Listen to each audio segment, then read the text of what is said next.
夜班一个人看4台机，别问我们卷不卷，老板都要积极干活了，价格能高到哪里去？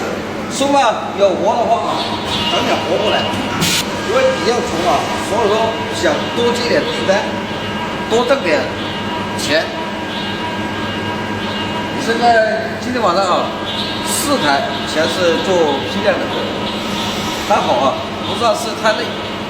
但我今天已经干了10几个小时了，也算是不轻松了。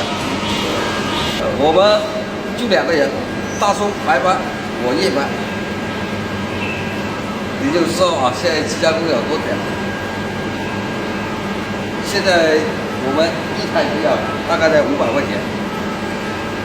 如果说请人的话，去了人工房租啊，是真的是挣不到几个米。所以说，阿信作为一个小老板啊，现在都要亲力亲为啊，积极干。这样的老板啊，有个业单嘛，业单的话，留言给你们分享点经验。